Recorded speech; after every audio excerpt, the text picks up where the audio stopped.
Good evening and welcome to Fools Rush In on a Friday, on the night where we're set to preview Grimsby, on a day where there's been some major news for the women's team and with a panel that are certainly going to be mischievous tonight. One of them has been on the wine for a couple of hours.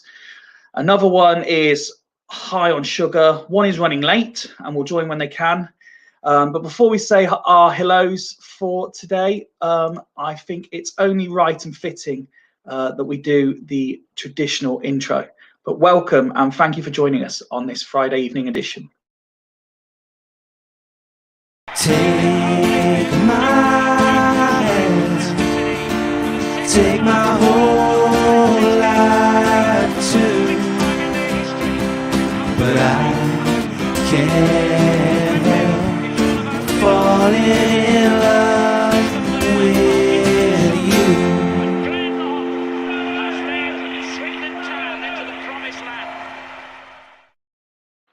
So let's get straight into it. Evening, Woody and Phil, who I can see already in the chat.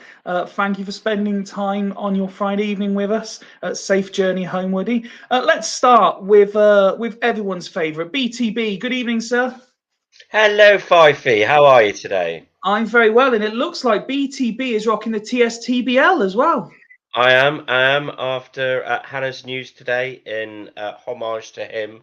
I thought I'd just stick the hoodie on, which she sent me today. So that was awesome. Thank you, Hannah. All the best in the future, mate. Next up, the man who may have had one or two bottles of the red. Good evening, young Nick. Fifey, how are you? I cannot lie. I've had a few. I'm happy, and a good evening to everybody. Well, if you're happy before we've even started, it is going to be a good night, sir. I am It certainly delighted is. that you could join us. I can't tell who's happier that you're here, me or Di, who we got to see off camera. Oh, she's well happy I'm out the way. And finally, for now, as I say, we have got at least one panelist running late. But let's see. Let's say even, fucking hell, it's as if I've been on the wine. I can't even talk. Good evening to Craig. Evening, Fifey. I tell you what, Nick, seeing that, it's just inspired me to ask my missus to go down the shop and get me a bottle of red. And if you believe that will happen, Yeah, you'll believe anything. yeah. So. You got no. You got about as much chance as Ben did of getting chocolate delivered to him just before we went live. Exactly. Got it. It promises to be a very entertaining evening. We've had a number of questions for the end of the show from our audience, who we can't thank enough, as always, for your time, for investing in us in terms of your time. You choose us to listen or to watch, and the content that you give us. We don't have to really try anymore. You guys give us the ammunition to create whatever this is, whatever we do. So thank you. I mean, this has got to be the only podcast where the person that created it and hosts I reckon I'm 95%, Craig, could finish last in a poll of who's everyone's favourite.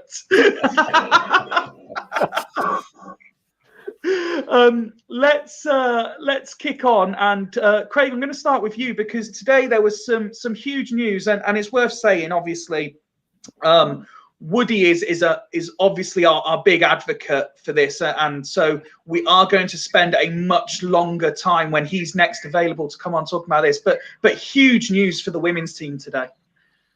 Oh yeah. It was amazing. It was kind of something we knew may have been in the pipeline for a while, but it was great that it was finally announced today. The girls must be absolutely chuffed to bits. You know, a closer tie to the club means, you know, better financing as well for the club. We've said it before that women's football, it doesn't need the same level of investment as men, but a little bit of investment can go a long way in that game, especially at the level that the Swindon Town women play at. So yeah, and obviously with that comes a better chance of being able to play at the county ground. So hopefully they'll get a few games there this season.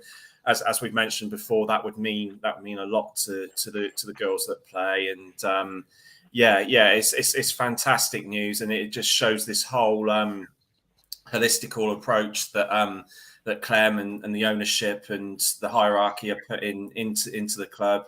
And it's a good thing for the women's team and for the community and for the club overall.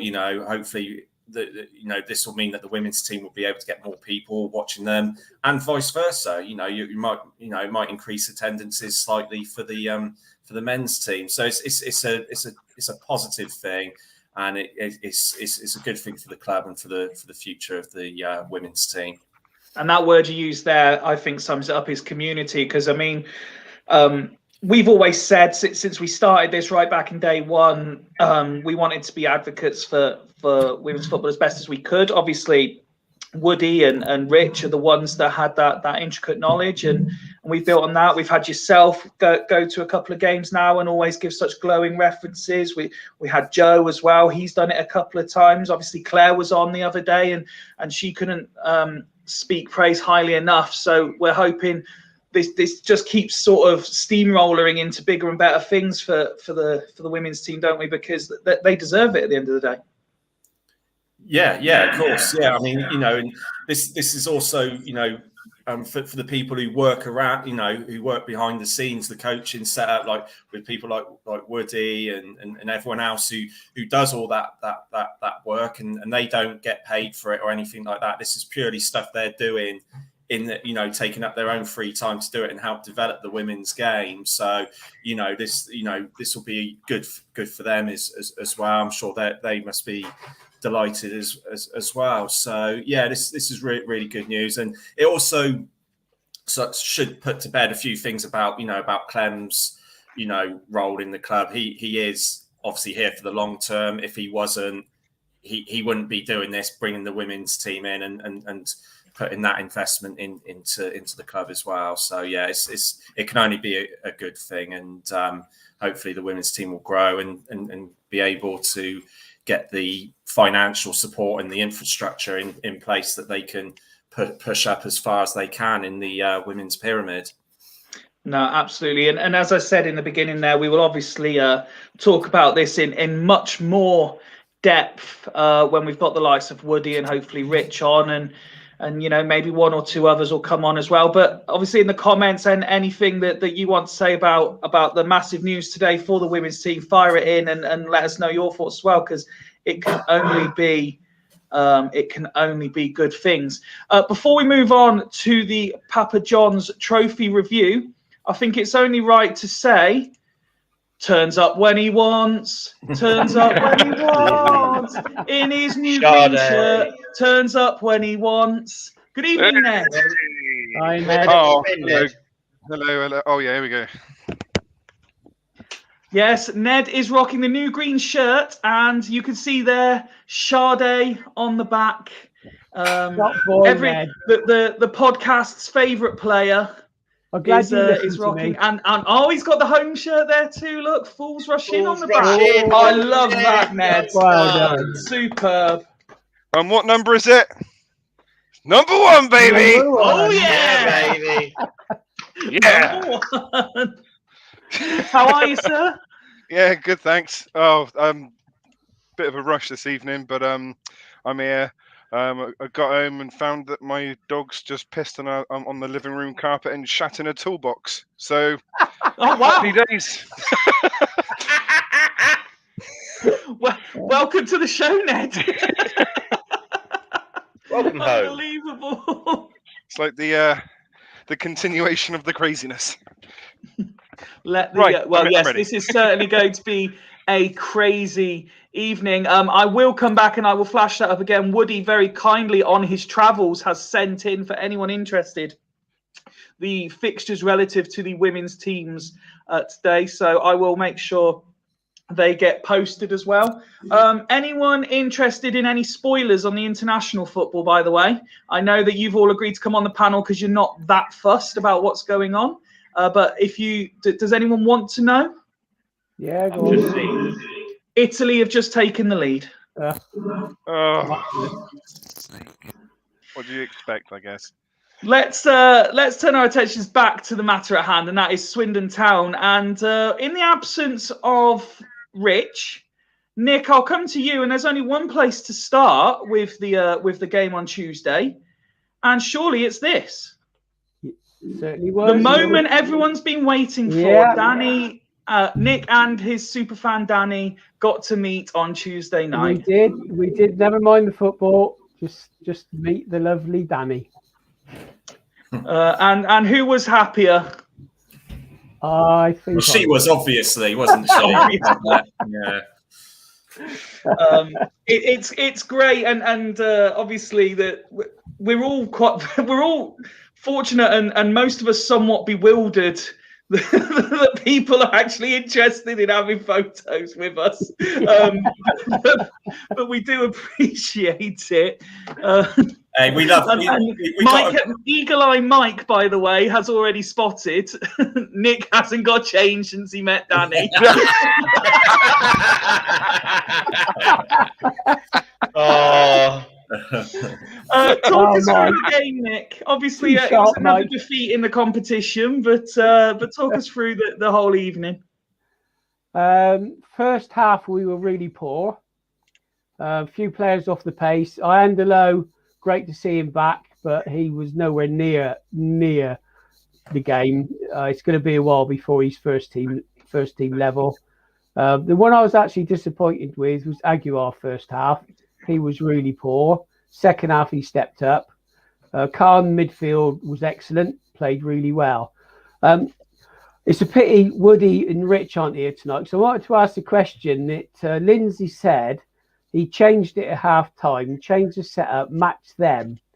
And just being someone who's not versed in having been trained as a coach or seeing, the view from a coach, to me, I didn't really see what change he made. So it would have been interesting to see their view on what Lindsay did to change the system. So when Lindsay was appointed, I was going off the game a bit, but I was in favour of him being appointed for continuity. I'm warming to him big time. I think Gillingham was a massive turning point. He knew he made a mistake there. He's obviously changed the game at half time in the pizza game, and which we had a much better performance that second half. So I think as a coach, he's probably getting there. He's doing the right things. So, I'll give massive credit to Lindsay for what he's doing. And hopefully now we're on an upward spiral that will see us pushing up that league. So, massive kudos to Lindsay for what he's doing. Specifically on the game on Tuesday, I know you said first half we were particularly poor, and you identified a couple of players you were disappointed in. Were there any positives from it? Not so much. Khan was a massive positive. He's first team material without a doubt. Quite where he's going to fit in to the setup that we've got at the moment, I don't know. I think that's probably an issue that Lindsay's got to solve. So Khan is really, to be honest, the only one that I would say could go into the first team. Aguiar second half, played really well. Again, he's got the skill base and he's good enough for first team. But again, with the midfield we've got, it's fitting them into the starting lineup. The lad from Banbury, to be fair to him, he didn't get much service, so it's quite hard to judge how well he will do. I think he needs, unfortunately, game time, and that's going to be difficult to get with the players we've got and in how we're set up. But I think he is definitely one for the future, but maybe not immediately. So the main one was Khan, without a doubt. He's first team material. He's good enough to start, but where he fits into the structure, I don't know. That's a headache for Lindsay to solve. So that's the basics, and the rest of it was, to be honest, fairly average. One person who perhaps wasn't average, Ben, and was getting a lot of the chatter after the match, was a debut for Hepburn Murphy. Yeah, I think there's been a lot of hype around Hepburn Murphy, and he certainly came off a bit of an explosion. I think if this is just a teaser of his potential and what he could become, if he stays injury free, and if he does blossom into the player that we think we can be, we're going to have one hell of a signing on our hands, I think, because in a dead rubber game that was just petering out into nothing, he came on and sort of lined it up on his own a little bit, grabbed a goal, could have had more, and he looked the business. You can say it's a pizza paint trophy game, but to play like that in your first game after 400 days out, I think means, if you compare his performance to Ian Dollo's and Devine's, who also were just making their first appearance again, obviously he seems so much sharper and streets ahead of him. He'd been out for like well over a year, so it's let's not get overexcited. It's just the beginnings, but he's got a cracking potential and he could be really, really good for us. So I personally think the result is not relevant, really. It's a competition that we don't do well in ever, not since Paolo, and we don't really qualify. We don't really do well in. We weren't expecting to get anything. I think the most important thing was no one got injured and a lot of players got minutes under their belt, and that was really, really good that they got minutes under the belt. So the game, it was a glorified friendly, but it benefited us greatly, I think. I apologise to. Sorry, can I just add a comment to that? Yeah, go on. To be honest, I forgot about him that Ben was saying. Shade started off central attacker. He is not a central attacker in any way, means, or form. He's played that position, and let's be honest. He's if anything, a wide player. Pepper Murphy. If anything, you could see he is a natural mid-forward player, playing in the middle. His movement off the ball and looking for it all the time was absolutely superb. And I think, like Ben said, if he can stay fit, he is going to be a hell of a player. And he looks a natural. So, yeah, really looking forward to when he gets fit. I think it's going to be quite a while before he does, but he could be a massive asset, probably going after Christmas and into the new year for the end of the season. Yeah, he does look a player.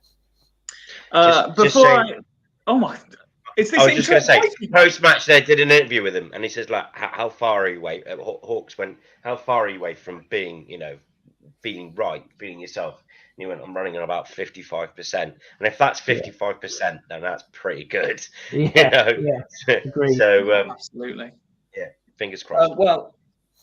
Ned, let's come over to you then, and we just started getting on a bit of a roll in terms of league form. It's obviously difficult to say. Are you in any way concerned that the turnabout and losing to Plymouth will have an adverse effect on the league form, or was there enough changes that it won't make too much of a difference? Exactly, that's what I was going to say. I think there was so many changes to the first team. I think it'll be kind of irrelevant. As has been mentioned before, it was a really good run out for the boys. The fringe lads, and I can't see it harming. I hope it doesn't. I'm sure it won't. But it's a shame. It's a shame. But we played against a team a division above us. We played, fringe players. We were never going to win this game. In all fairness, I think we're all being a bit. Well, most of us. I think it was Craig. Was it Craig or someone who was about the only person who said we was going to lose? No, Craig wasn't even on, was he? Anyway, Wasn't on Monday. No, it would have been Craig anyway. It would have been. Damn straight. I think we're all being a bit optimistic, riding on the crest of a wave. I don't think it's going to make a difference to our league form. Okay. And to be honest, I think it's gonna. I think we're gonna do. I'll tell you what. No, I'll leave that for the preview. I'll leave that for the preview. Right. Yeah. Okay. Craig, I want to let you have your say because we all know what a fan you are of this particular competition. And I've just made a couple of notes here because I did say to you off air that there were a couple of things I was going to throw out there, and I was really going to try and amp you up in particular. Now, we all know that there are people who look at this as a competition that's there to be won, and there are people who look at this as a competition that's been maybe diluted because of external factors and therefore have a loathing for it, I think is the fair way to say it. But if I read to you that Man City's game against Derby was postponed because Man City's under-21 squad had too many international call-ups, and Liverpool in their game had 22 Brazil cap Arthur Melo substituted by 33-year-old Jay Spearing, does it kind of ruin any opportunity for someone like me to say, no, the competition's still there and valid? Well, yeah, there you go. It just makes a mockery of the competition, doesn't it? I didn't even know Jay Spearing still played for Liverpool. That was a bit of a surprise, but yeah, I mean, what's Man City's got must have one of the most bloated squads in the UK. Along with most of the Premiership teams, they spend money and time stockpiling players, basically, taking. Farming the youth players from clubs like us and other teams in Leagues 1 and League 2, stockpile them, don't give them enough game time. And then when there is a chance that, you could play some of these players, they elect not to do it. And let's get this straight. It was down to the Premiership clubs that blackmailed the EFL clubs into letting them have their under-23 teams in this competition. They threatened to reduce solidarity payments to Football League clubs if they didn't put in the under-23 teams. So they had no choice in it. And then they make a mockery of the competition by doing this. And it'll only be a matter of time before there's a final with two under-23 teams in. So yeah, that's the thing. I was never a big fan of the tournament anyway, and even less so, when they brought in the under-23 teams. But I mean, as for the game itself, it was good that Devine and I think Iandolo got some minutes in, and also there was a few other players. What concerns me is that so many players weren't match fit and seemed to be off the pace, and this is the issue when we're supposed to be a club that's developing players. You need to have an under-23s team. And obviously that will require a bigger level of investment from Clem.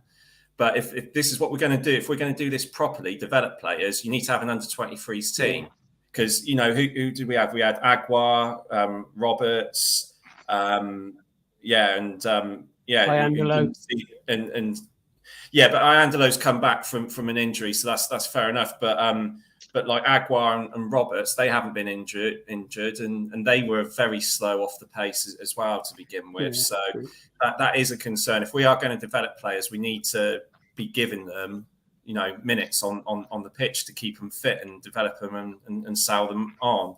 So yeah, it was that's my concern with it, to be honest. If that's going to be our way going forward, Hepburn Murphy. I think we've got to be very careful with how much we big him up. He had 30 minutes in total. Yes, he made a difference when he came on and he was a breath of fresh air. But as Ben said, saying about, if he stays injury free and he fulfills his potential, he could be one hell of a signing. Well, we've pretty much said that. We've said that about every single player in this team. So I don't think Hepburn Murphy is anything special at the moment. If he can stay fit and he breaks into the team and makes a difference to it for us, then great. But let's sort of try and keep it a bit balanced at the moment and just see how he develops before we put too much pressure on him. Well, on that particular note, Paddy's tweeted in and put Ben and Nick both spot on with their assessments of Hepburn Murphy and Khan from the other night. Hepburn Murphy could be a monster against League 2 defences. Just one thing to add to that, Fifey. Those teams, was it Man City couldn't put a team out? Yeah. They should have had a 0-3 defeat. Yeah. Yeah. Simple as that. They should have a 3. Their reason was, I believe the official reason sent to the footballing authorities was that they had 18 of their under-23 players called up for England at various national sites. Tough. Hard work. They must have 50 bloody professional players, so that's bullshit. Yeah, I think there's a good case as well for behind doors friendlies. I'm surprised we're not doing more of them, so players like Roberts and Darbre and more of our youth can get more games. I don't see, we can easily get behind doors friendly against a lot of teams in a similar position as, and I think they probably are, to be honest, behind closed doors and getting games because they need games. Iandolo needs games, Devine needs games, Roberts needs games.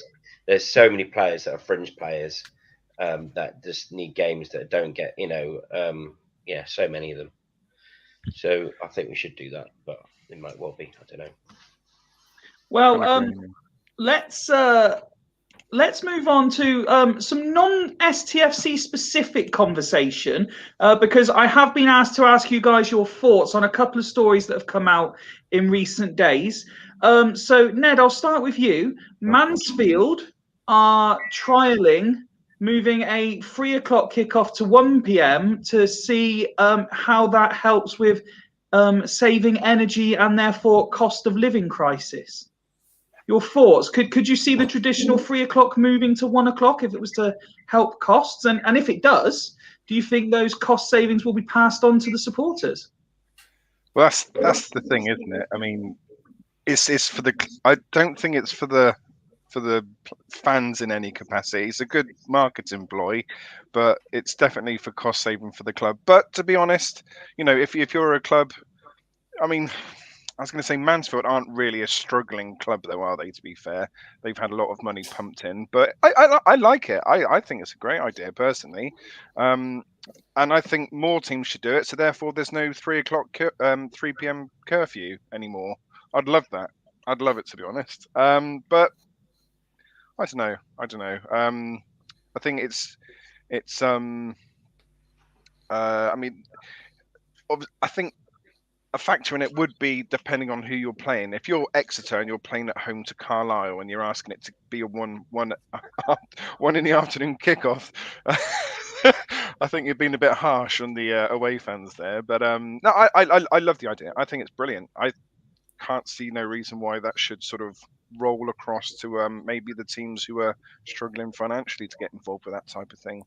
I think we haven't discussed this off air. I'm interested. Is anyone actively against it at this point, or are you happy to see how it plays out? It's already being done below the National League level. The non-league clubs have been told that they can do that, and obviously it's even more so for them because of the revenue and all. And I believe the National League are in talks to do the same. And another thing with that, when you move it to 1 o'clock, you can move from outside of the 5 o'clock blackout. So the National League are currently in talks. I can't remember who it's with. I think they've got a deal with BT where you can stream the games and pay a £10 fee like you would on iFollow. So maybe if they, if that happened in League Two, then people could do that, and it'd be another income stream for clubs. I think. So I think it'd be a good thing if it saves teams money. Even at our level, that's gonna, it would save the club thousands of pounds, and we've obviously got a debt to pay off. So I think it'd be a good thing. But Ned made a good point. If you've got a team coming from like Carlisle or Barrow or something like that, it would. I guess you'd have to take that into consideration as well. But yeah, I'm all for it. Selfish point of view. I'd love to keep 3 o'clock because I travel from Stratford upon Avon. My boys play football in the morning, so I won't be able to make the games if it happened. But yeah, I can see the sense in it. I think some fans will oppose to it though, because a lot of them like their own traditional ways of going to the pub before the game, and that sort of kind of set in their way. So I don't think it's something that we can avoid if we can, because Saturday 3 o'clock's kickoff. That's always been the case. 12 o'clock's not quite feel the same, but I can see why Mansfield have done it. It depends how much they're saving through floodlights. I hope it. I think they're trialing it against Walsall in October. Yeah. I mean, that's fair enough, isn't it? Yeah, but personally, I hope they don't do it personally because it affects me. But I can see the sense. Nick. Actually, I was listening to Talk Sport today, and Simon Jordan was talking about it, and he said, "I'm sure he had a lot to say." Oh, massive, as he normally does. Quite entertaining, actually, to be fair. What he did say is he hopes they've considered it, what they will save on the power costs from not using floodlights, to how many fans will they actually lose who can't make an early game. As Ben just said, that would be a problem for him. So he said, is it financially actually going to be beneficial? And especially now the government have said that they're putting money or a price cap on power costs. Is it actually going to be financially beneficial to do that? Probably with Walsall, which isn't a million miles away from Mansfield, is probably not a massive problem. And like it's already been said, if you've got teams travelling from one end of the country to the other, then yeah, maybe that's not a viable game to do it with. So I guess it depends on each club's finances, what they think is beneficial for them. But yeah, I wouldn't want it to go to 1 o'clock kickoffs. Like Ben, I travel over an hour just to get to home game. So 3 o'clock for me is great. 1 o'clock, yeah, I could do, but it's 3 o'clock should be kickoff for all games, let alone, our leagues. Premiership's ruined it with all the TV, but to me, 3 o'clock is the kickoff time. I'm kind of on the fence with it. I can see the logic, but if it doesn't prove to be substantially beneficial, I don't think they should change it, because I do think you've got that risk and reward of saving over loss of fan. And yeah. even if you take the example of Ben, you're not just missing out on one fan there, you're potentially missing out on 3-4 fans per game, Ben, and potentially on depending on everyone's situation, that's 4 fans whose ticket money you're not getting, and food revenue money you're not getting, and merchandise in the shop money you're not getting. There's a lot of things that would need to be considered. It's not just a case of we have saved this money by not having the floodlights on. It'll be interesting, and I'm not gonna say that they shouldn't do it, because the game will have to continue to develop. We have seen good developments over the years, and we have seen some fucking atrocious developments over the years. But the game continues to develop, and these things do need to be considered. Everyone's talking about the cost of living crisis, and quite rightly so. Nick, stop giving me that wine, please. Sorry, but it does. It is something that's going to have to be very beneficial to the clubs for supporters to get on board, I think. The next one is about the domestic cup situation. I've put on the ticker there about the FA Cup, but there was also talk of the League Cup. So Ben, I'll come to you first on this one if I can. So discussions being had about scrapping round 3 and 4 replays because of the winter fixture congestion, and for teams that qualify for European competition, the League Cup, they should be allowed to either just play their under-21 sides or pull out the competition completely. I'd rather they pull out the competition completely. I think, again, the League Cup will go down the same route as the Football League Cup or the Pizza Paint Truck. It will lose. It's barely keeping going anyway. I think across unit they've scrapped it anyway. And if they did that, it'd be beginning of the end, because no one will actually take it any seriously whatsoever. And you'll find the other Premier League clubs will just play under 21 teams anyway. I think they just pull out altogether. I think probably would be better. And it gives the chance to the other clubs probably to win a trophy, major trophy that could qualify them for a Champions League space, so they actually play their first team. So rather they did that. Scrapping replays, I've got no issue with that. I think the season's quite congested anyway. I wouldn't mind scrapping replays and just going straight to penalty shootouts. There's more chance of a cup upset that way. I know some clubs miss out on revenue for replays. I get that, but a lot of the stadiums are half empty anyway. Right, so it's a big one. I mean, okay, so here's my take on that. League Cup, largely speaking, the Premier League teams play their under-21 teams anyway. They play under 21. They pretty much do what they do in the Papa Johns. They play players recovering from injury, players that need game time, and some young players. So if they were to do that, would I be that fussed? It'd be a bit disappointing, but I wouldn't be too bothered. The FA Cup one, could not disagree more. Let's take Swindon. It's not every year we get to the third round, as we know, but last year we drew Man City. Okay. Now, what's to say? Flip the fixture around. We're January the 7th. We're playing at the Etihad, and somehow get a 1-1 draw. Hypothetically, you're saying you want to go to penalties that night instead of bringing them back to the county ground for what we had for that first game. Yeah, because we've got a better chance of beating them on penalties than we do at the county ground on another game. No. And also, you risk injuries. You risk a lot Tuesday more. night under the lights against Man City. I mean, obviously, we played Friday night under the lights as it happened, and it was really, really good. Oh, it was brilliant. It was brilliant. But penalty shootouts a flip of a coin. Over a 90-minute game, Man City batter us. Okay, so 99,999 million. So they stand as much of a chance of winning on penalties as we do. You don't want that second crack at them. You'd rather just lose on penalties and it be done with. Well, we might win on penalties, but we won't win the replay. We might have beat Port Vale on penalties, Ben, but we didn't. No, but I think we've got a better chance of beating them on penalties and going through to the next round. You've got a better chance of result. You've got a better chance of an upset on a one-off game than you have over 2 legs. Yeah. Okay.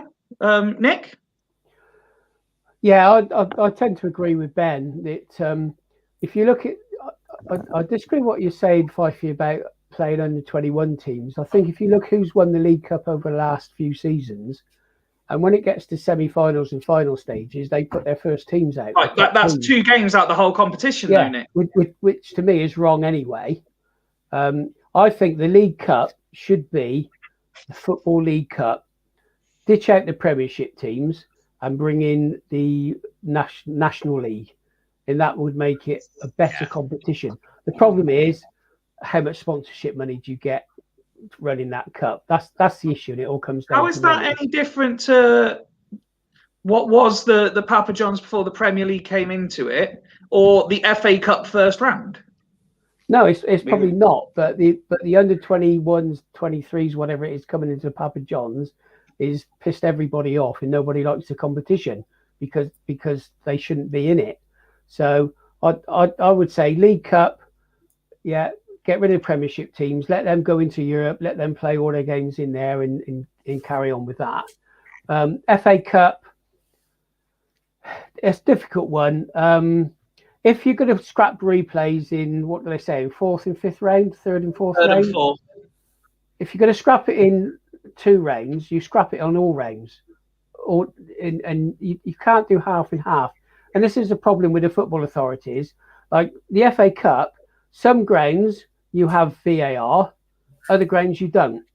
Now you either have it or none. It shouldn't be a halfway house. And this is where my view is that they're wrong on those counts. So if you're going to scrap replays for round 3 or 4, you scrap replays, period. End of. Simple as that. Again, I think that particularly with the FA Cup, there's always that hyperbole behind the magic of the cup. And I think if you're saying that, even in the early rounds, if you're saying a club from, where I live, there's a non-league Step 7 club, 25-minute walk from my house, okay? And if Hinckley were to get to the first round and play Swindon and get a draw, I mean, firstly, I'd be fucking embarrassed to walk out my front door. No disrespect to Hinckley intended there, because I go and watch them semi-regularly, but that's exactly how Prem teams feel when they lose or draw to Football League teams. But if Hinckley were to draw with Swindon, say that was at the county ground, there's no way they would want to then play them just on penalties. They would want to bring them back to Hinckley and put on the show for the town, because it's not every day that sort of thing happens. The same way as Swindon wanted to put on the show when Man City were in town. And I think you're missing the magic of the cup if there's not that reward for doing the job of 90 minutes, personally. Yeah, but you do it for either everybody, every game, every round, or you do it for none. I don't think they should scrap any replays. Which way it is. I don't think they should scrap any replays. Well, fine, that's fine. Before I pass it over to... That's the problem. Before I pass it over to Ned and Craig, Paddy's tweeted in, for me, fellas, any Prem club that wants to scrap FA Cup replays, tell them to pull out the competition if they're not happy. Don't keep bowing to these clubs. FA should grow a pair and make a stand. Yeah. We've also got Mike has messaged in as well. I thought the FA Cup was normally only one game per season until last year. Craig, what's your thoughts on the proposed changes to the FA Cup and League Cup? Well, let's face it. When it comes to the FA Cup, the only people it will benefit if we scrap the replays is the Premiership teams, and that's the people who are pushing it at the end of the day. If we scrap replays, it devalues the FA Cup, which has been devalued enough since that season when Man United pulled out of it, so they could play in the Tin Pot World Club Championship or whatever it was called at the time, and teams have been doing that since. So yeah, and the thing is, when it comes to replays and stuff like that, in the FA Cup, teams get the revenue is split 50-50. So for those non-league clubs and lower league clubs, even at our level or even League One, if you get a Premiership team or a Championship team that has a big following and you get a replay back at their place, that can fund your club for years to come. So and to me, it devalues the magic and the fairy tale and the old school sort of romance of the FA Cup for me. When it comes to the League Cup, fuck them. Yeah, don't enter the League Cup. Don't mix your words, will you, Craig? Well, no. Well, that's I fucking hate the Premiership anyway, and the whole culture around it. You'd love to be in it, though, wouldn't you? Sorry? No. You'd love to be in it. No, I don't give a shit. No. I've been to a few Premiership games, and I tell you what, it's like a tour. It's like a tourist place. It is. There's no atmosphere. I've got friends who've been Man United fans, Arsenal season ticket holders, and they say when they go there, it's just not the same atmosphere anymore. So yeah, don't get me wrong. I want Swindon to go as high as we can do, but Premiership, you can fucking keep all that.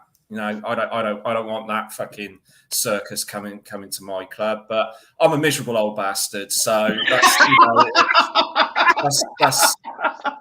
that's the way I feel. Mate. Craig is spot on.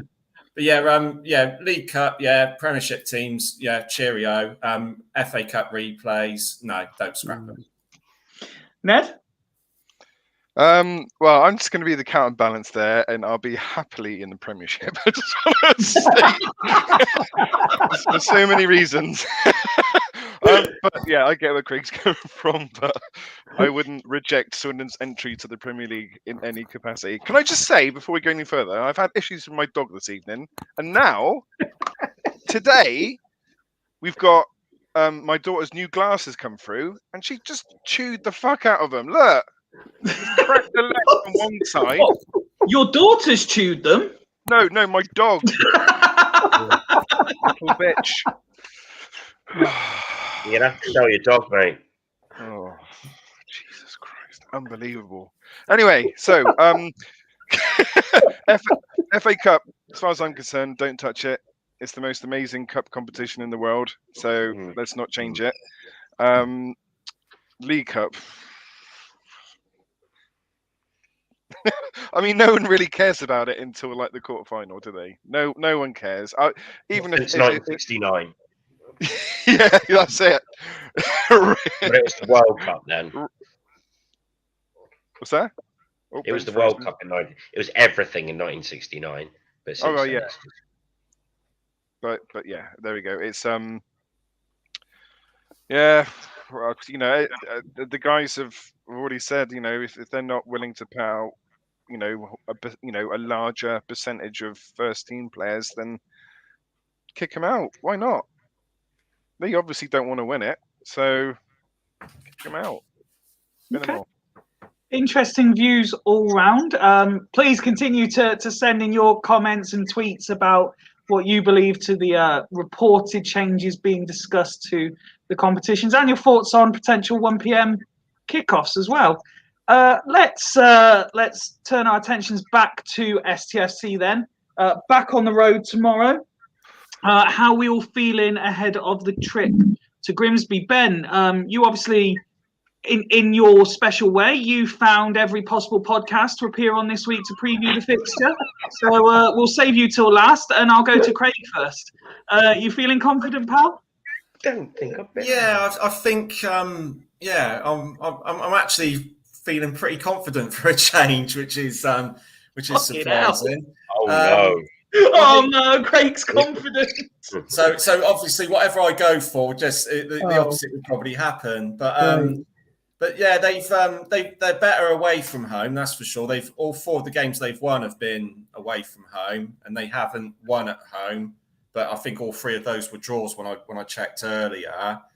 It's going to be a tough game. They're a good team. They're doing better than what I thought they would when they came out. I thought they'd be sort of down towards the bottom of it, but I think they've recruited well. They've got a good owner, a very progressive owner there at Grimsby, and they've got potential to sort of similar to us, similar sized club to go quite far.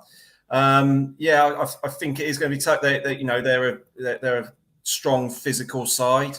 So it'll be interesting to see if Lindsay will show the tactical nous to break them down and everything. They're going to make it very difficult for us. But I think it's going to be and it will be a very close game. But I think I'm hoping this is probably more hope than anything. I'm thinking if we can get 3 wins on the bounce, that would be tremendous for Lindsay, and it could that will buy him a lot more time, I think, because obviously this time a couple of weeks ago it wasn't looking great for him. Let's face it. It seems like a lifetime ago now, but it wasn't good. It was very toxic, and questions were being raised. But yeah, I think we can go there and get a result if we play like we have done the last couple of games. But we need to do it from start to finish, which sounds obvious, but we tend to be a bit slow out the gate, and and teams are able to get at us. We need to be creating clear-cut chances in the first half and really threatening the Grimsby goal. So yeah, I think we'll come away with a win on Saturday. Okay, Nick. Well, I'm going to take Craig's usual spot. I'm worried about going to Grimsby. They were my dark horses for the season, and sadly, I hate doing it. I can see us losing by the odd goal. Don't like saying it. It hurts me to say it. I think they are a team that's got a bit of momentum. Obviously, they come up from promotion last season.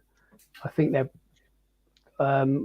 To be honest, I'm not sure what their record is at home. If Craig is right and they're not so good at home, that I could be talking, Well, they're due a win though, Nick. So the chances are they're going to win at home sooner or later. So it's possible, mate. I mean, I remember going up there a few seasons ago, and I think they'd only ever for that season they'd scored 1 goal at home.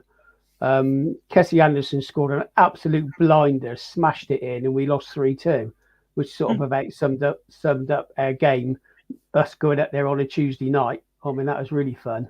I like Grimsby. It's a good ground. They've got a good setup there. The stewards were spot on, but sadly, hopefully, I'm hoping Lindsay has got his tactics right. He seems to be improving on that score. He seems to be moving forward and knowing what he needs to do.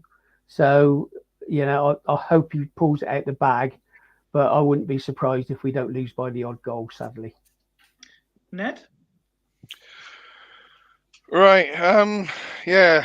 I mean, they haven't lost since was it the first game of the season? I know another team like that. But they've won more than us, quite clearly. They're like us of last year, aren't they? They're superb away from home and just dodgems at home. So I guess the only saving grace is that we can, hopefully capitalise on their home form. But what I was going to start off by saying they're dog shit. They got Bogle up front. You can't hit a barn door with a banjo. But they've not got Bogle up front, have they? No, they haven't. But nor did Doncaster. So I was hoping that never mind. I knew where you were coming from there. I got it, Craig. I got it. You have to be on my wavelengths to get my humour, and there's not many people. So thank you guys for understanding it. Watch the last episode. Yeah. it's going to be a really tricky game. I don't think, as Nick said, I don't think it's going to be a plethora of goals. I don't think they concede many at all. So, yeah. I mean, the only hope, I guess, that we've got is that, at home they drew 1-1 with Gillingham. So hopefully we can sort of we can equal or better that. Fingers crossed. Their last game was 1-0 loss to Colchester, 1-0 win against Colchester, wasn't it? So that was away. But yeah, maybe a draw, but likely, as Nick said, I think maybe like a 1-0 loss is possibly what's going to happen. Ben, it's all gone a bit bleak, the tone, in the last 5-10 minutes. Can you cheer us up again?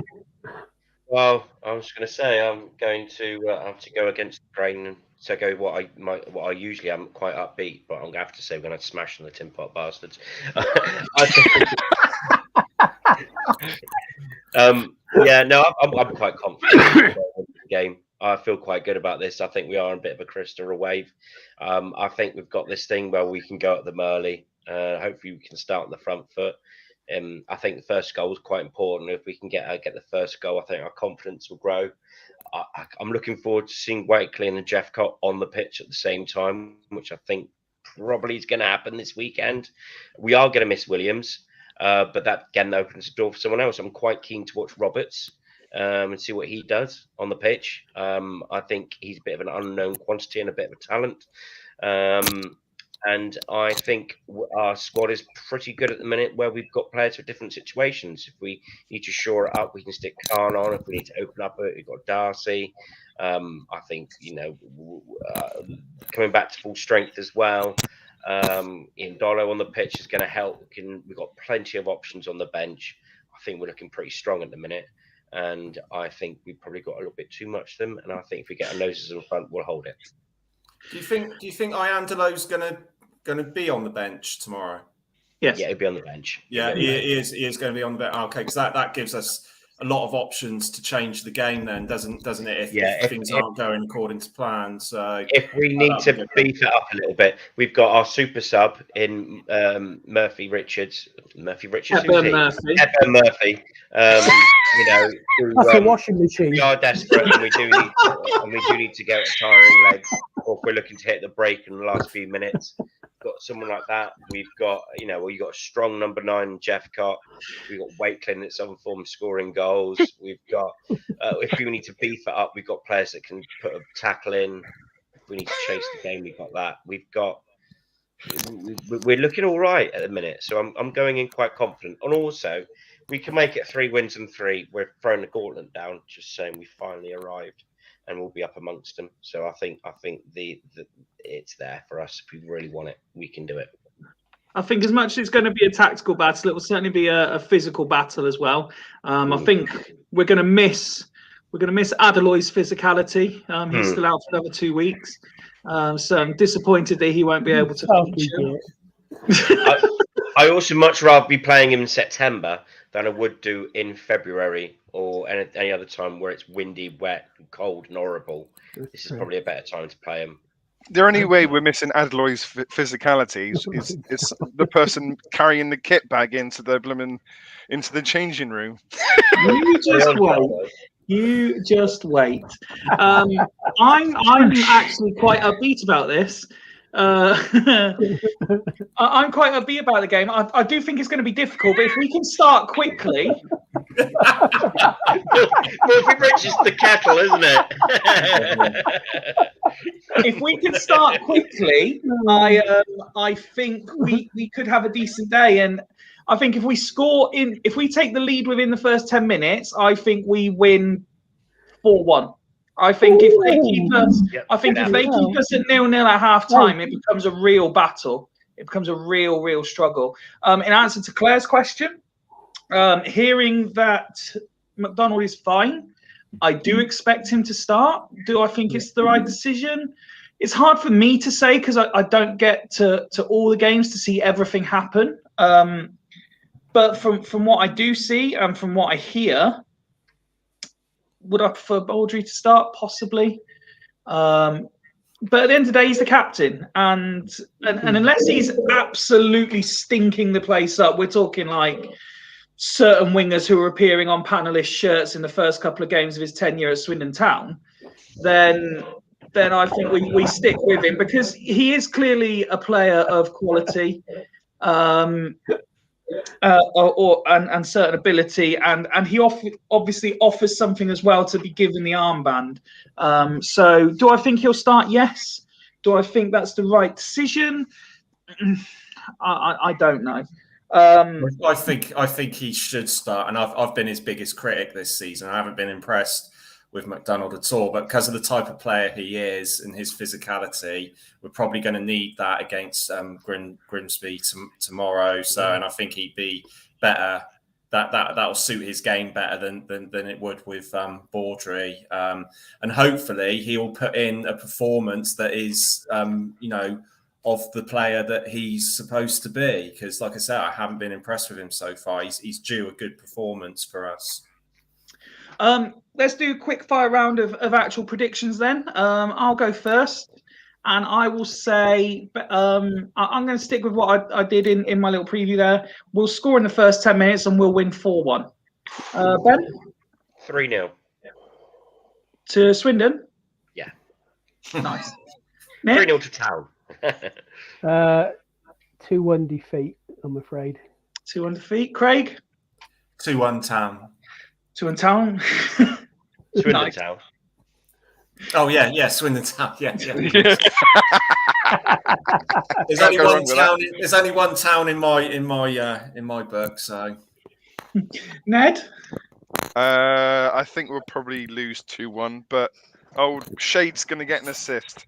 Go on, son. I did just flash up that we've got a very quick announcement to make, but just before I do that, Paddy's tweeted in again.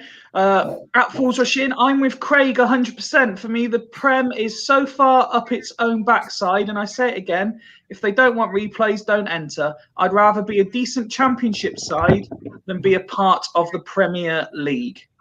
Agreed. That is the thoughts of Paddy.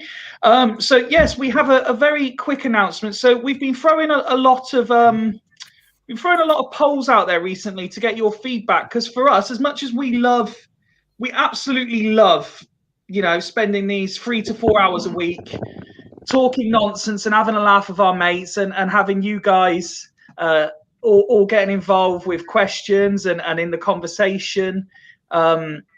So that's why we like to throw it out and you tell us what you want, because essentially we get what we need having the conversation. We want you to enjoy it to its max. So we've been looking at how we're scheduling the shows and things like that. And we've kind of come to the decision that we will put on as many shows in the week that Swindon have games. And that's why we've been doing Monday, Friday recently, because there's been, 2 games a week. With that in mind, we have also been working on a few special features and stuff for you. And the first of those will become, or the next, I should say, because we did a few good special ones in the summer, of course, will come next week. We are streaming Monday as normal to give all the reaction to the Grimsby game. But on Tuesday, we have been very fortunate to acquire some time with Cian Harries. We announced a few weeks ago, as part of Falls Rush In trying to give back to the club, that we put a few sponsorships out there, and we were fortunate to have Beth on, and we obviously have Woody regularly. And we've spoken to Cian, and he's happy to feature as well. So on Tuesday, we're going to be pre-recording with him, and that will go out as our Friday night episode. But again, we want you to still be involved, even though it's pre-recorded. If you've got any questions you'd like put into Cian, please send them to us by midnight on Sunday, and we will hopefully have them all collated in time to ask him for you. We will remind you again close to the time. But yeah, so next Friday night, there will be a pre-recorded show with Cian Harries where we're putting some of your questions to him. We can't wait to have him on. Looking forward to having the chat. And there'll be me, Cian, and a few of the other panelists on for an hour, maybe 2, to like I say, put your questions to him, put our questions to him, and hopefully have a good chat. And I'm very much looking forward to it. But yes, please do send us any questions you'd like asking.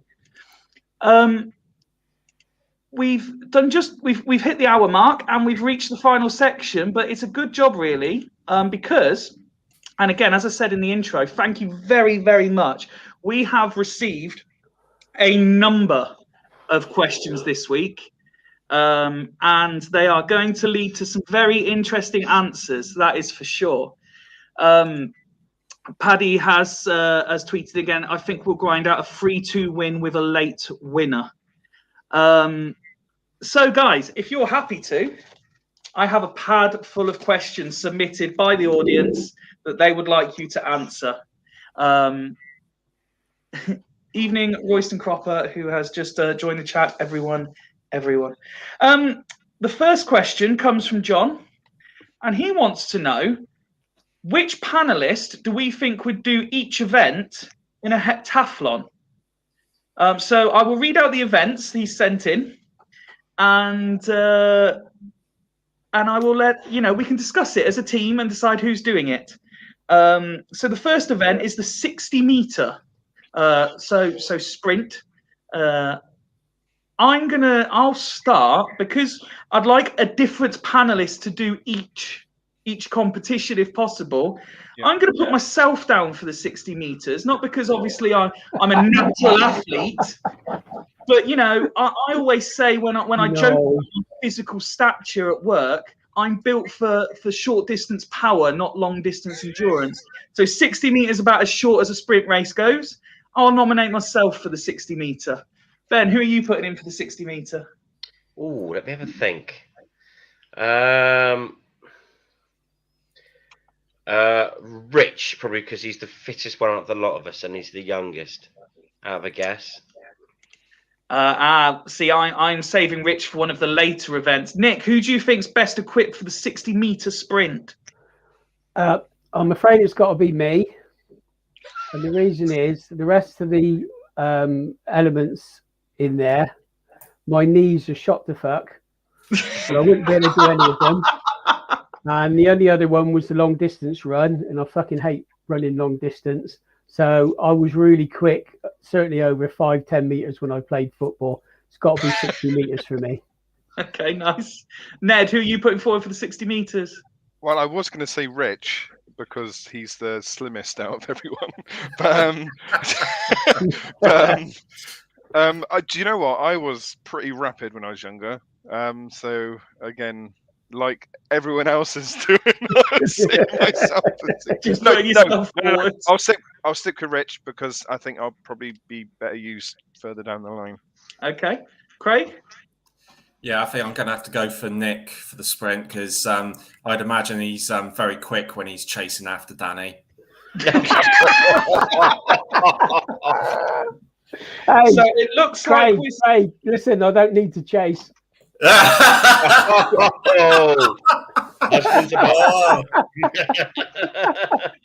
doff my cap to you there, Nick. See what happens. Look, we'll give these guys a little bit of airtime, and they suddenly think that there's A-list celebrities. So we're saying that Nick is taking the role of 60 meter sprinter. Second event we were sent was the long jump. Who do we think's best equipped for long jump? Let's go reverse order this time. Craig, who you putting forward for long jump? Probably Kieran because he's quite tall. He's got long legs, isn't he? So yeah, I'd say Kieran. Okay, Ned. Do you know what? That's a great shout, Kieran. He likes to, travel long distance, doesn't he? So long jumps, Kieran. Nice. Nick. I can't disagree with that. It's got to be. Agree with that. Ben. I was going to say me because I'm always in for the long jump with the missus.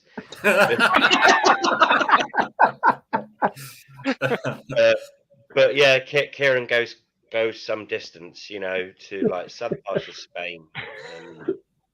Well, I'm happy to put Kieran down for it in support of the team. I was actually going to go with the mythical One Show just for the distance he does not to appear on this podcast again.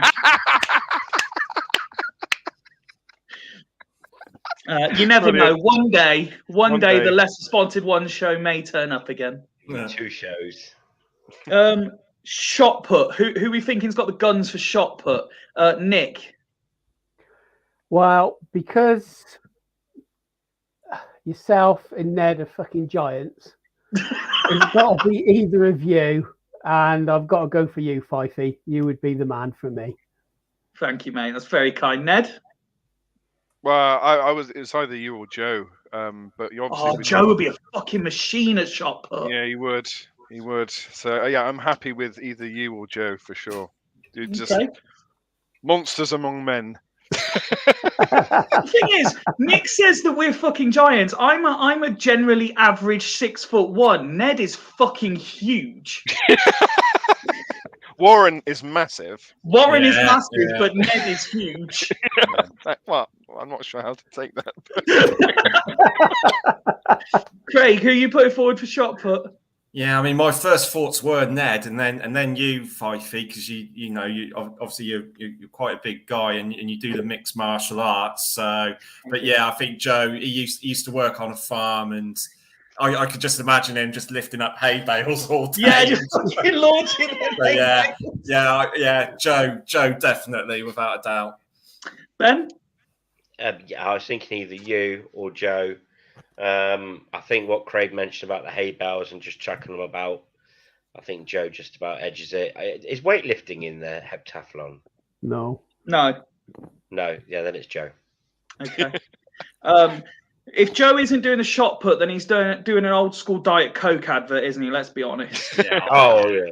I could just picture Joe with 2 cows and like a cow 2 under cows, yeah.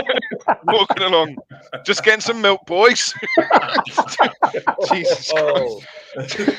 Won't you? So we're putting Joe down for shot put then. Next event is the high jump. I'm going to go. Ned's already reacting. Go on, Ned. Who's the obvious choice for high jump? That's me, innit? It's low jump for me. It's just jump.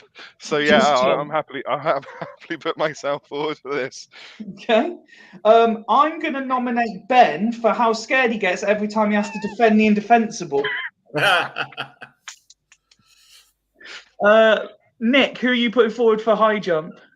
Got to be Ben, hasn't it? Because he's always in the shit from Sarah, so he's in for the fucking high jump every week. Ben? Yeah, well, Ned had a good point with the not high jump, but like step over. But yeah, I agree with the other 2 boys. I'll do the high jump because I'm used to it. Okay. Craig, looks like we're putting Ben down then. Yeah, I agree totally with what Nick said. Yeah, I could imagine that Sarah sends him off for a few running high jumps. So yeah. I've got to glare a little bit earlier. Yeah. Latest tweet from Paddy. Nick, I doff my hat to you, sir, for the Murphy Richards washing machine gag. Game, set, and match, mate. Brilliant. I have to get that on the back of my shirt now, Murphy Richards. Yeah. With Hitler Murphy's number. Event number 5 is the 60-meter hurdles. Who are we putting forward for hurdles, Craig? I'm going to put Wazza down because I imagine that at his tyre place, he jumps, he goes running around jumping over tyres in the backyard and something like that for practice.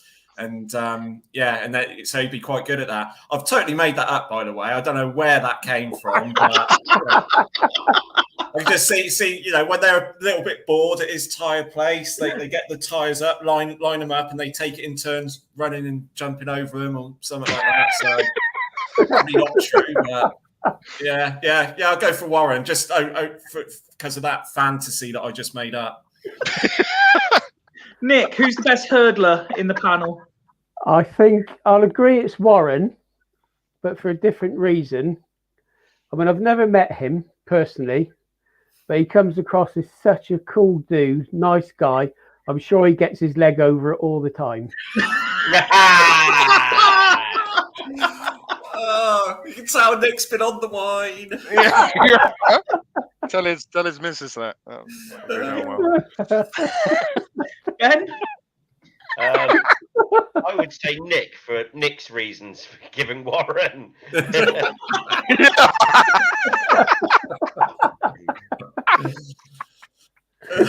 Cheers, Ben.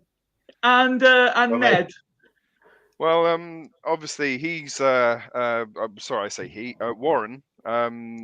Because if he's better than Quick Fit, you can't get quicker than a Quick Fit fitter. So he's bound to be amazing. He's bound to be awesome. And the way that they jump and click their heels at the end of the advert.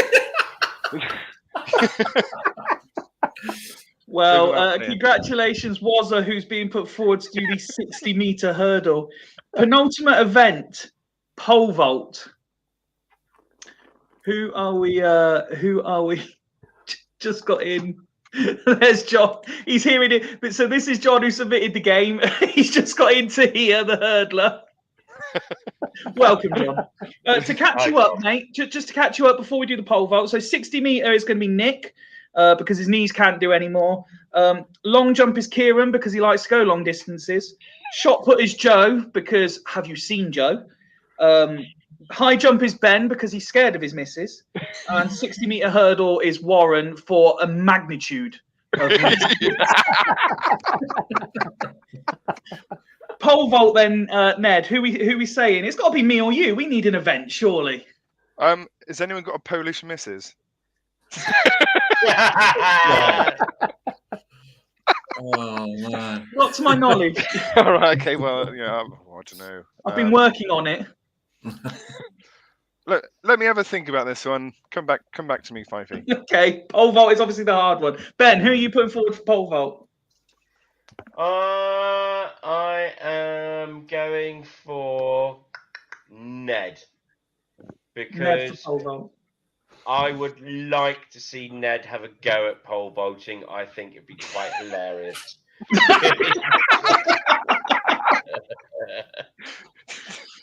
Craig? I reckon Mark would be a good pole vault. Mark. I reckon Because he would have all of the fucking maths and shit worked out. Yeah, He? that's what I mean. Yeah. He'd make such an analytical approach to it and be so disciplined with it that I reckon he'd just pole vote. Blimey, have we turned into a politics show or something? well, we are banned in Russia and Belarus for a reason. I haven't even been drinking tonight. Mate, I've got about 5 sentences wrong already tonight. I'm on fucking Lucas Aid Energy. Caribbean Crush. Yeah, so Mark, whether it's pole vault or pole vote, either one, I'm sure he'd be good at it. Nick? There's only one person who could do it. He's Rich. He's probably the right build for it. The rest of you fuckers wouldn't even get anywhere near halfway up the fucking bar to get over it. So it's got to be Rich. He's the right build. Oh, I dropped the pole vault. Some people are built for pole vaulting. Others are built for pole dancing. I know which one I'm good at. Yeah, you'd be a good pole dancer, Fifey. That is imagery that nobody needed and a scene that nobody is seeing, by the way. Well, not until the next Christmas drinks, anyway. Let's see how it goes. Ned, have you decided who we're going with yet? Do you know what? Those are both wonderful shouts. So you got Richard for his propping up the bar, and then you've also got who's yours, Craig? Mark, yeah, because he would calculate the hypotenuse and the fulcrum, wouldn't he? It would be done perfectly. To be fair, such finesse as well. Mark. Yeah, absolutely. And then the landing would be graceful. He'll then, blurt out a smart remark at the end, and it would be hilarious. Yeah. Oh no, honestly, Mark. Yeah, I'm putting Mark down. So Mark has been put forward for pole vault. So we have, who have we got left? We've got Rich, Woody, me, Ned. One show hasn't been given one yet. Craig hasn't even been nominated for anything yet. And the last event, and with good reason. The last event is the 1,000 meters. of 1,000 meters. Now, there's a reason I haven't nominated Rich, and it's so he, Mr. fucking 10K every weekend, can do the 1,000 meters. Do you agree, Ben, or are you wanting to see me and Ned fucking die on our way around the track? Do you know what? As much as I want to see Ned pole vault, I want to see you run 1,000 meters.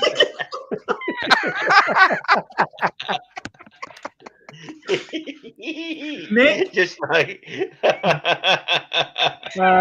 I will go with Craig because he's got the build for it. He's used to going around the even though track. he's used to sitting in that old choo-choo, Yeah. trundling along. I'm sure that 1,000 meters, he's the ideal build for it. He would be the man. long distance. Right? Yeah. Yeah, I was going to nominate myself. I'm actually in training to do a half marathon. I haven't ran one for a few years, so I managed to do about 4,000 meters the other day. So I think I could do 1,000. Yeah, he'd be the man. Yeah. Ned? Yep, I agree with that entirely. You know, used to running around the track, long distances. Yeah, perfect person to nominate for that one. Just to clarify, we've all been saving Rich for an event and then not giving him one. He can do egg and spoon. Rich would probably beat me, to be fair. He'd be quicker, that's for sure. So, John, to clarify your question, 60 meter is Nick, long jump is Kieran, shot put is Joe, high jump is Ben, 60 meter hurdles is Warren, pole vault, for those of us who can talk, is Mark, and 1,000 meters is going to Craig. That is who would do the Fools Rush In heptathlon. Next question was submitted by Dale, who I think I did see in the chat earlier. If you guys were to win Clem's trip to Australia and you could only take one member of the Fools Rush In panel with you, who would it be and why? And perhaps more entertainingly, who would it not be and why? Again, I'm happy to front this up and go first if you want. Who would I take? I would take Ned because I think me and Ned touring Sydney, Melbourne, and anywhere else that we could get to would be a fucking riot. It would be so fun. So I'm going to say Ned. Who would I not take? I'm going to say Nick, and the reason I'm going to say Nick is because as a relatively young 32-year-old single man, I'd like to be noticed where possible, and if Nick's there, no fucker pays me any attention. So I'm going to say I'll take Ned and I'll leave Nick behind. Let's go to Craig next. Who are you taking and who are you not? See, I'm going to go the total opposite of you there, Fifey. I would take Nick all day long. You're right, babe magnet. We both drink red wine, so yeah, it would be a blast. It would. Oh yeah, I'd like, especially in Australia. God, yeah, they'd love us two Poms. I'll tell you that. That's for sure. Who not to take? God, that's a difficult one. That is. Kieran. Yeah, I mean that would have been the obvious and easy answer, wouldn't it? But yeah, because we wouldn't end up in Australia. We'd probably end up in Fiji or East Island or somewhere like that. So yeah, I don't know. Probably Rich, because it takes him about an hour to get a sentence out. Sorry, Rich. I am so sorry. I'm going to hell. Wow, that wasn't even defending indefensible. No, the WhatsApp chat's going to be interested tomorrow when they watch this one back, isn't it? Ben, who are you taking and who are you not? Oh, do you know what? My thunder got stolen with my Craig here because of course I'd take Nick. I'll be his wingman. You can still take him. I want to take Nick because I could be his wingman, and he also brings a bottle with him. So you know, we can have a great time. It'd be great. He could just watching Nick would be brilliant. Just crack on. Just so I'll be his wingman. And who are you not taking? Who am I not taking? Do you know what? You stole my thunder as well with Kieran. Because you go out with Kieran on a 1-to-1 with Kieran, and I'm sure you're going to. Why are you going 1-to-1 with Kieran? You would end up somewhere that you would not imagine you'd be, and it will probably be quite scary. Okay. Ned? Well, I would have to take you, Fifey. Oh, And yeah, and you know, you're such a nice guy. We'll have an amazing time, but you're also sensible. And I know that you would take care of me when I get right. That's a good shout, actually. You'd make sure he has a bed to sleep in, and Yeah, absolutely. no one man gets I'd wanna left take more. behind.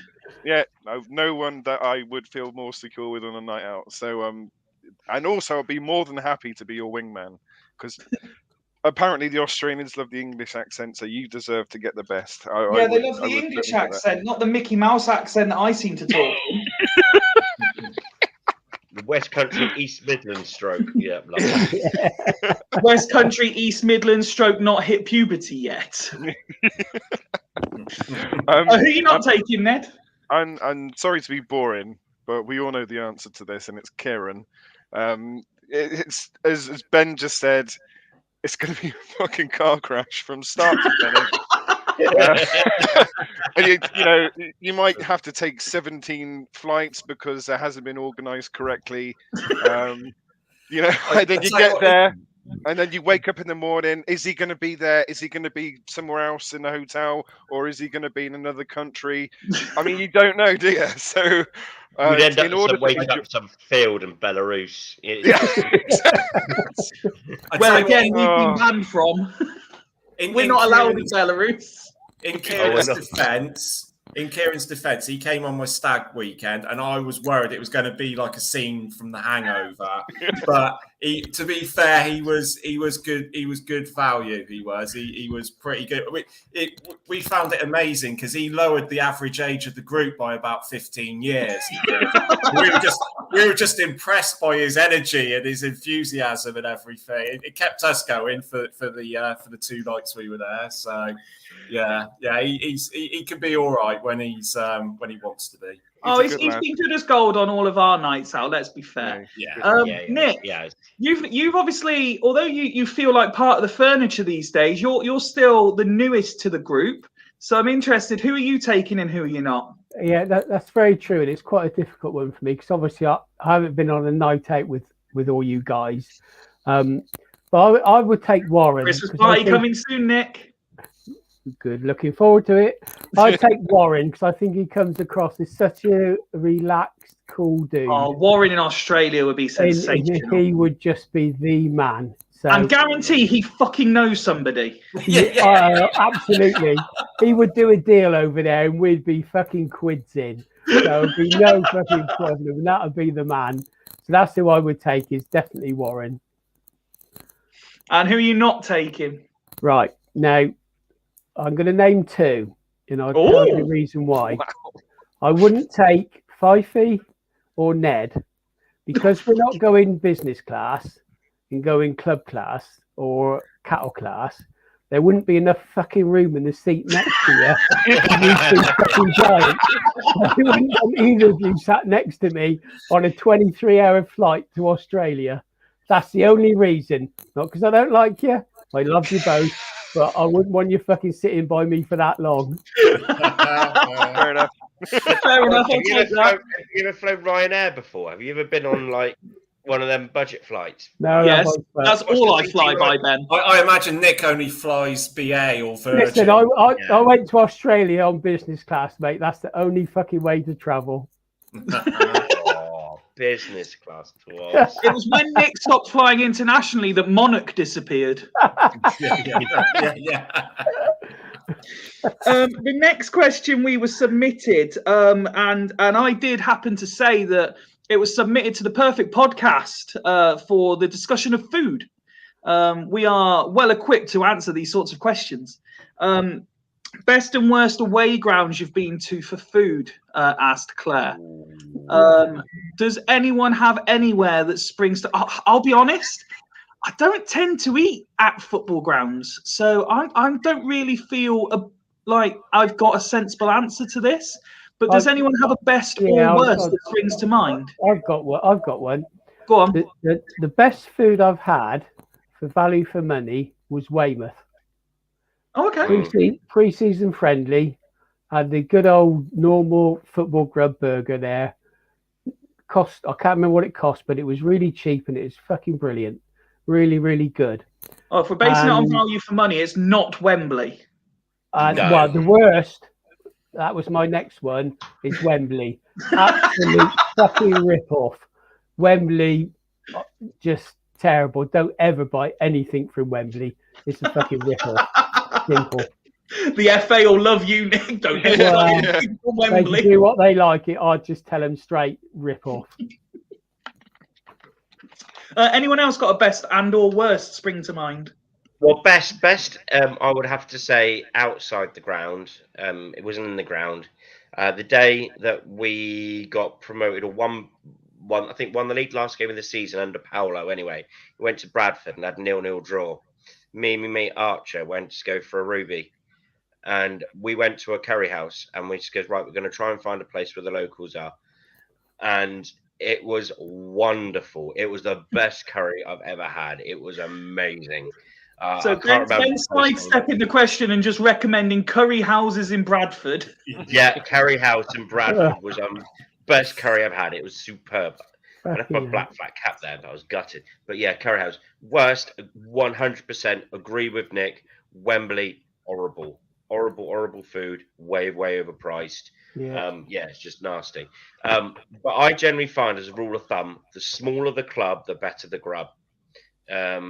You find that in the good, grub. There's a Twitter site with best food, and the smaller the club, the better the food. You generally find.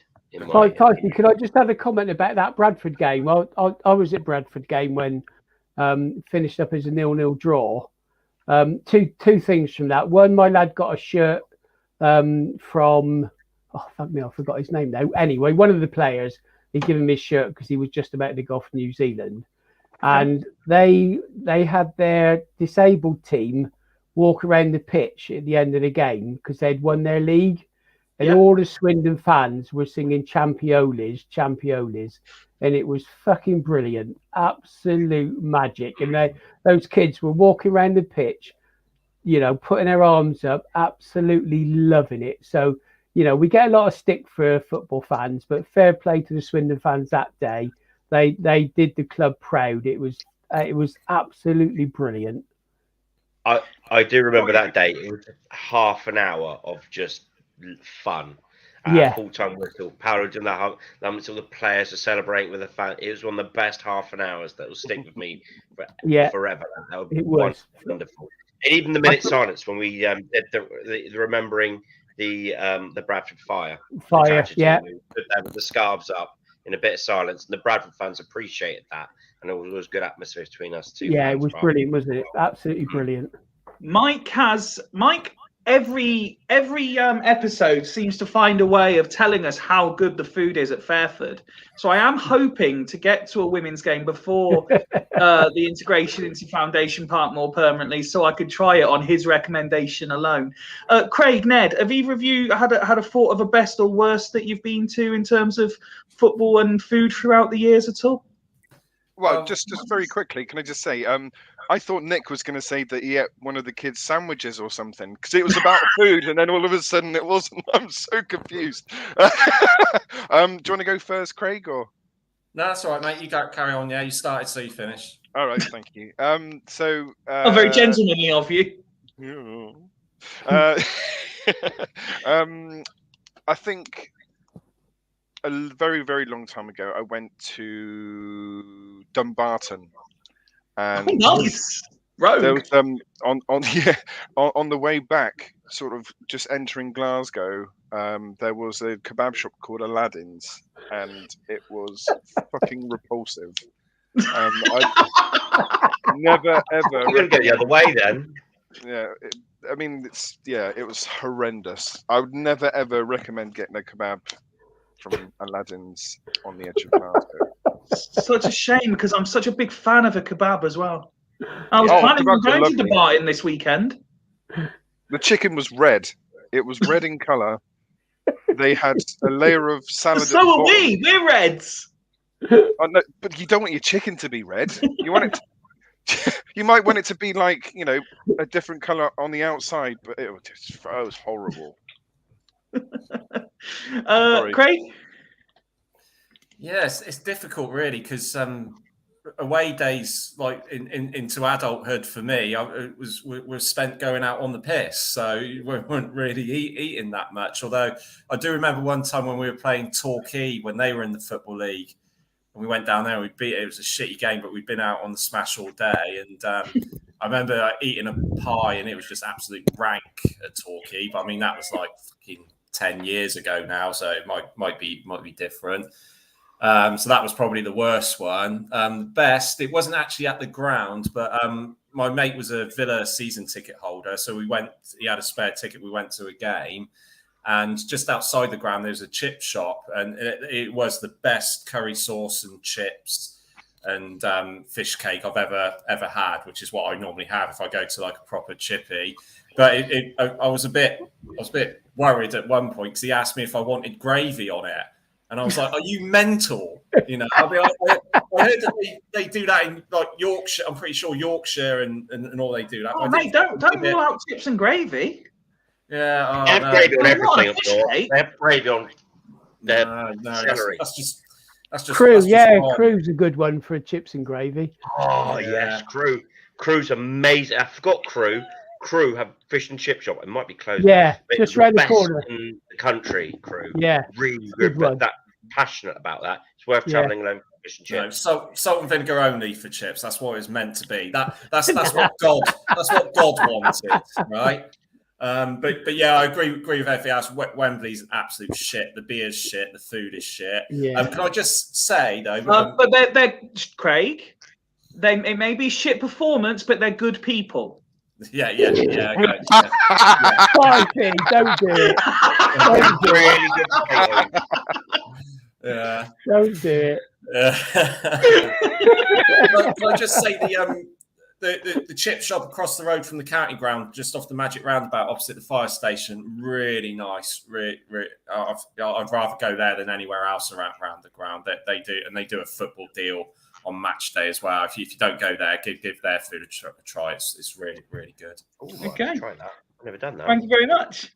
Next up. Now, I've made this one easier for you guys because you haven't got as much time to think as I did. You get to select a 6-a-side football team of players who have become managers. Okay? They don't have to have represented Swindon. The only stipulation that I'm going to give you is they have to have managed in England. Okay? Now, when I was asked the question, I decided to really handicap myself, and I tried to make it a 6-a-side STFC manager team. And so I came up with this. I kind of cheated. I said my team doesn't need a goalkeeper because I couldn't think of a goalkeeper that had become a manager. I was then told afterwards that I could have kind of fiddled the system and say essentially Mildenhall and Peacock were running the show after Power, so I could have picked Mildenhall. So I said my team doesn't need a goalkeeper, and I went Ward, who was caretaker manager for a short period in defence. I then said Wise. Oh, who did I pick? I should have wrote it down. I knew I should have wrote it down. Wise, Wellens, and who was my other midfielder? Hoddle. No, I didn't even go Hoddle because I also tried to keep it in my era as well. I really handicapped myself. Yeah. Hang on, I'm just scrolling back to find it. You've got a 4-year period. You've got to extract all the managers from. So I went. Team. Oh, that's it. Okay, so I went Ward, and then I went Wise, Wellens, and Ling, with Honora and DeCanio as a front two. That's a heavy attacking influence there, isn't it? One. So who would like to go first? Who thinks they can pick a good 6-a-side manager team? Oh, I've just realised Simon Ferry's a manager now, isn't he? Yeah. Oh, is he? Oh, fuck's sake. Thanks for that. You're Yeah. welcome. They've got to be Swindon players. No. No, you. As long as they've managed in England, I will let you have it. Okay. I'll have a Should've been crack bit of on. time for Go this on then, one. Ben. You go first. Right, in goal, I'm going to go because there's not many managers that go into. I can't think of many goalkeepers that become managers. That have turned to managers, which is surprising, really. So I'm going Mildy in goal because Okay, you're taking the cheat way out, yeah? I've taken the cheap way out. Okay, so defenders, I'm going Colin Coldwood as one. Yep. He's had a stint in managerial, and I will go. The Is other it fair one. to say he's had more than a stint? He has a little stint. He's not done properly, not for long term. He's more of assistant manager, isn't he? He is these days. Old fridge. Number 2, I am gonna go for. Well, Glenn Hoddle played sweeper, didn't he? So I'm gonna blag it and say he's a defender. Okay. Because he was sweeper at Swindon. So I'm going there. Not gonna Midfield. lie, lads, I'm fucking hungry now as well. Lou Macari and Ozzy Ardiles, of course. And you've got Dennis Wise. And your 2 strikers, I am going for. Well, hang on. You've already named 6 players. I'm going to power up front, that'll do. That's 7 players, Ben. Who are you dropping? No, I've got Milding at the back, and I've got 2 defenders, 2 midfielders, and a striker. You named 3 midfielders. Did I? Yes. I've got 1 on the bench. Right. Okay. Who wants to go second after Ben's shit show of a performance? Go on, Nick. He's got his hand up, all ready and prepared. Yeah, okay. I'm not going to worry about a goalkeeper because we've got so much attacking talent. You don't need to worry about. Yeah, good lad. Goals win games. Hoddle. Yeah. Ardiles. Yeah. Wisey. Okay. Alan Shearer. Yes. Cy Ferry. Okay. And you always need a fucking hard man in the team, Graham Souness. Nice. Good choices, like it. Of course, play along as well. Yeah, good shout, Woody. Good shout. Anyone who wants another cheap way out? Woody's actually got a proper answer for us. There you go, Tim Flowers. Former, he had loads of at Swindon, didn't he, when he was really young? Did Tim Flowers? I think so. Craig, Ned, who's going next? I'll go next if Ned's still. Go for it. Yeah. Okay, so I've found the goalkeeper, Peter Shelton. Peter. He managed Plymouth, didn't he? Yeah, he did that for a bit. Yeah. And then, in no particular order, Gary Neville. Can you call him a manager? He did. He managed Seville, didn't he? He managed Seville. Yeah. Tony Adams as well. Yeah. He managed. Ryan Mason. Yes. Yeah. Gus Poyet. Yeah. And Wayne Rooney. Nice. Yeah. Good. Come on then, Ned. What have you got for us? Oh, God, I've got much. Dino Zoff in goal. Yes. Claire will be delighted that you've said Dino's off. Why? Because that's who she picked. Oh, right. Okay. Wait, there we go. Dino's off. And then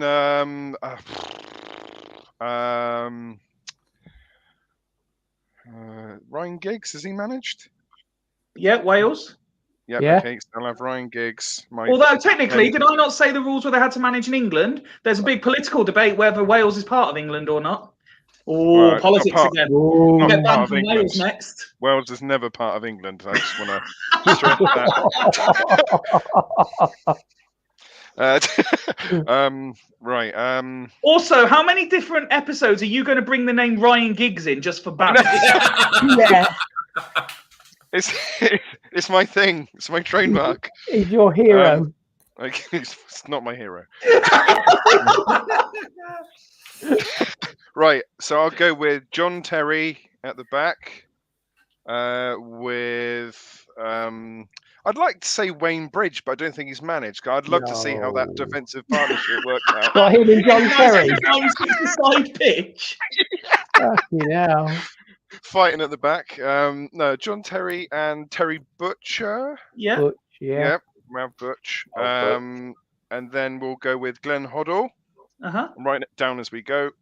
So we've got 4. So I need 2 two forward players, Alan Shearer and I don't know if he's managed. I'm sure he's managed something. Managed piss in a toilet or something. Duncan Shearer, because he's my hero. I No, think he he's ain't Caretaker at Duncan Everton a few Shearer. times, hasn't he? What's that? He's been caretaker at Everton a few times. No. Duncan Ferguson. Oh That's yeah, Duncan Ferguson. Fucking prick. Oh yeah, big yeah. God's sake. Take Big Dunk then. Take Big. Thank Fossey, you. you sure you ain't been on the wine? I don't know what's wrong with me tonight. I really don't. He Yeah. does Yeah. still work. He's He's got to- huge now, old Duncan Shearer, though, isn't he? He's a big boy now, but yeah, he's coached. Put him in goal then. Well, He's when not I like was looking- Neville Southall. He's Neville Southall's big boy now. When I was looking for a goalkeeper, I couldn't remember whether Neil Ruddock was technically joint manager or not, and I was going to stick him in goal for six-a-side. Ruddock is manager. Can you Ruddock's imagine just that? a fat twat. I fucking hate him. Imagine Neil Ruddock as manager. Right, boys. Right. Let's move on to the next question then. Phil sent us in, and he sent me quite an extensive question talking about his history within the club, and certain habits and superstitions that players had, which I will fill you all in on after. But what Phil wants to know is, does anyone on the panel have any bizarre habits or superstitions at all? Ben, any superstitions or bizarre habits? Or should I say, or if she was happy to talk live, should I say, Sarah, does Ben have any bizarre habits and I've got superstitions? lots of bizarre habits. I have got so many, it's unbelievable that I'm not willing to talk about. Any that are broadcastable, Ben? Not really. Not Okay, really. fair enough.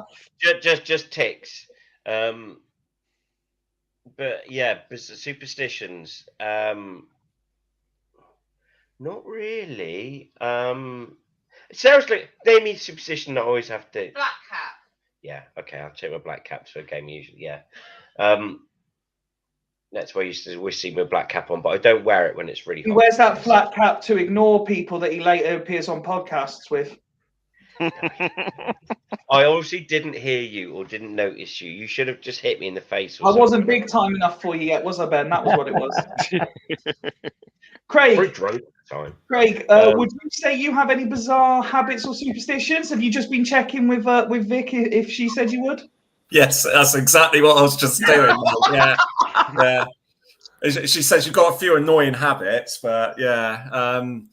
No, I don't. I'm not a superstitious person. I think the only thing that I do have is on my work uniform. I've got a little shamrock pin that I put on as a thing, so I don't have anything terrible happen to me at work. But that's about the only thing really that I do. Okay, Nick, have you accumulated any bizarre habits and superstitions over the years? I don't know whether it's classed as a habit, but my daughter reckons I've got OCD. Okay. And I cannot go to bed at night and leave. Careful. This is Yeah. really sad. Hang on, this is really sad. And leave any cutlery or crockery on the sink unit without drying it up and putting it away. Oh, do you know what? My missus Sarah's face is just lit up looking at you. You call her as well. Lucky die is all I can say. Yeah. So OCD, I think. Oh, Ned? what a terrible habit. No, Any I that are always- broadcastable? as much as anyone else, I always remember to take my wallet when I'm going shopping. That's a good habit. And half the time I forget. Oh no, I haven't got anything. I don't that I'm aware of. Okay, fair enough.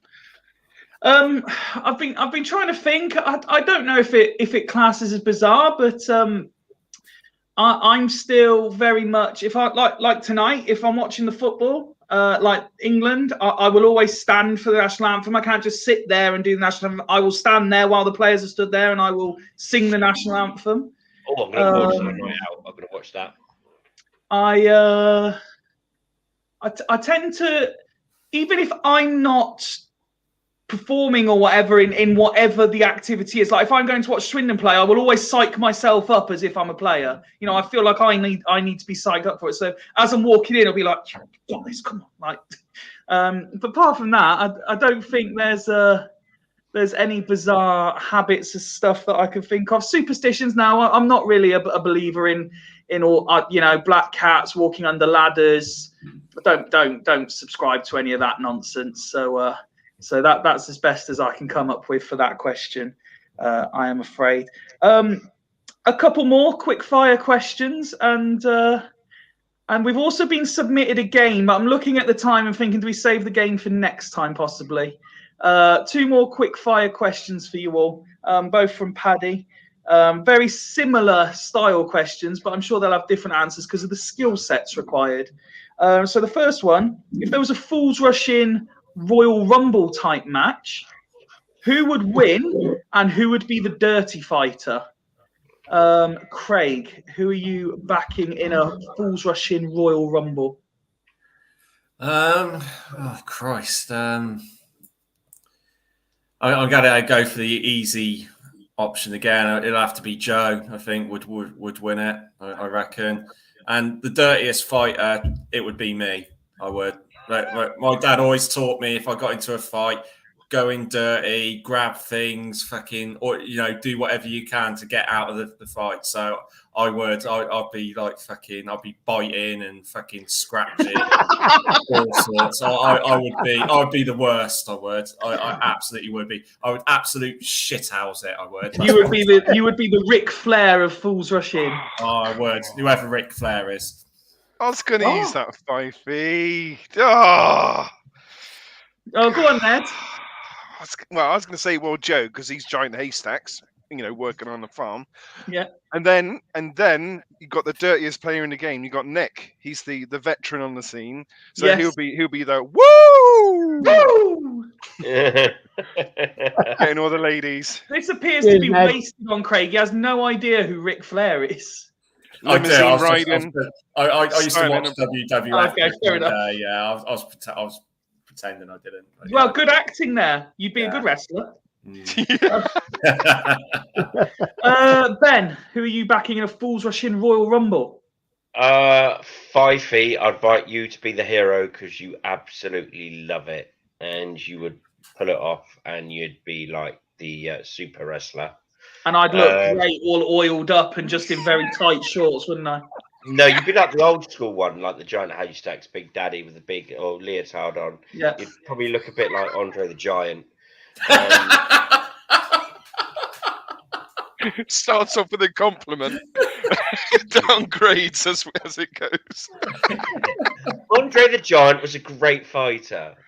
He was brilliant. Massive. He was big. I love you, 5e, you fat bugger. Jesus Christ. The villain, who would be the dirty fighter, Ben? Do you know what? I think Warren would make a great bad guy. I'd have Warren as the bad one. Oh, okay. A cheeky bad guy. I'd have him. He'd be a good bad guy character. So I'd have Warren. Okay. Nick? I'm going to put a tag team up. Nice. I think Ned and Fifey. I've only ever been to a wrestling like the Dudley Boys. Once, and there was a tag team called Bushwhackers. Oh! And they're all fucking like Bushwhackers. That's you two to a fucking T, without a doubt. You are the pair, man. You are the pair. Fucking giant Bushwhackers, without a doubt. And from what Craig said, I just got to go along with what Craig said. He would obviously look such a nice guy, be a right dirty bastard. So I'm going to go a little bit rogue here. And from my experience when I was younger of watching wrestling, the big guys never really won the Royal Rumble because everyone would gang up on them. So like you'd gang up on Joe, you'd gang up on me, you'd gang up on Ned and get us thrown out. I'm going to back someone who hasn't got enough mentions tonight. And I'm going to say Woody would win the Royal Rumble because he's got the physical stature to do it, but he's also so nice and genuine to everyone that no one would want to throw him out first. But he's got that evil enough streak in him to, like, when someone's back's turned, just throw them out the ring. So I'm going to say Woody wins the the Royal Rumble. As for who the dirty fighter is, who would I see being a... No, see, Warren's too nice. He wouldn't be the dirty fighter. Do you know what? It wouldn't surprise me if Rich played dirty if he in a fight. But he just bribed the referee, wouldn't he? So you've gone from the dirtiest player in the game to who? The $1 Million Man. Yeah.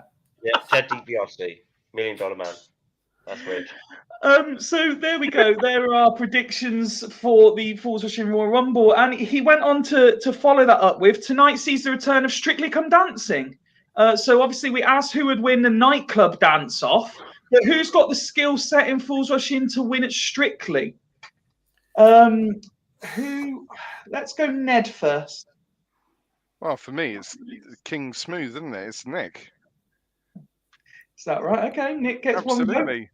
Ben? 100%. His knees couldn't cope with it, I don't think. Well, Yeah, the goal swoon. They'll do the pick up and throws. Because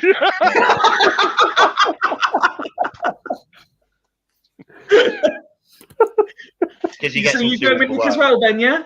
Nick gets the girls to do all the work. He doesn't need to, so they'll pick him up and throw him.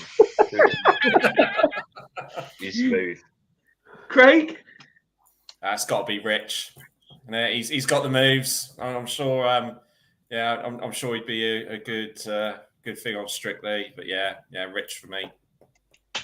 Okay. Turn the lights off.